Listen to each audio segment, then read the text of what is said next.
Kwa hivyo jumla ya 300 million shillings ambayo itatengeneza hii kiwanja iwe one of the best stadiums ambayo tuko naye hapa Kisii. Wow.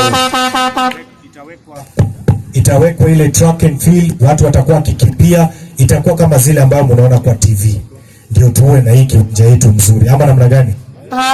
Leo ni siku kubwa sana katika constituency yetu kwa masuala ya michezo, na mimi kama mjumbe wa eneo hili nimesema ni lazima tukuze masuala ya talanta, kwa sababu watoto wetu ambao wanajua kucheza mpira lazima wapatiwe nafasi. Wasichana wetu ambao wanajua kucheza mpira wapewe nafasi. Wale ambao wanacheza netball, volleyball, wale ambao wanakimbia, sisi kama CDF ya Nyaribari Chache, hizo pesa tuko nazo ambazo tutatumia kwa kuweza kukuza talanta ya hawa vijana.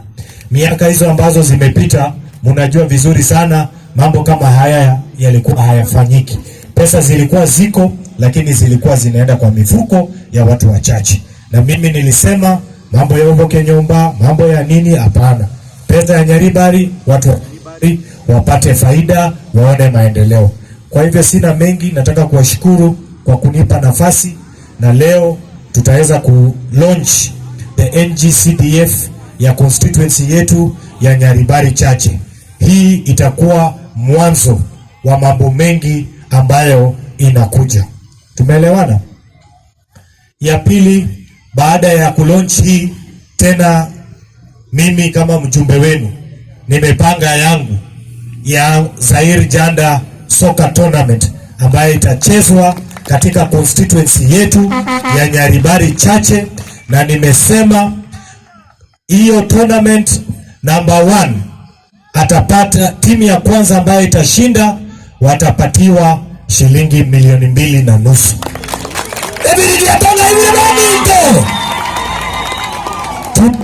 2.5 million kwa ile timu ambayo itashinda. Wa pili watapatiwa shilingi 1,000,000. Wa tatu atapatiwa 1,500. Hiyo ni ya Zair Janda Tournament ambaye registration itaanza kutoka hii wiki. Wale ambao wanacheza mpira mtakuja ofisi ya CDF, mtafanya registration na matimu zenu, na tutakuwa tukihakikisha na tuwaangalia wale ambao wanacheza. Tutahakikisha ni vijana na wasichana wetu kutoka constituency. Yule yoyote ambao watakuja kufanya, wale ambao watakuja kufanya registration, tukipata nyinyi mumetoka majirani, tutawaambia muwe tu mkikuja, mkikaa mkiangalia na kupiga makofi wa Nyaribari wakicheza. Wow! Bas, asanteni sana, na sasa wacha tuendelee na hii program. Thank you so much.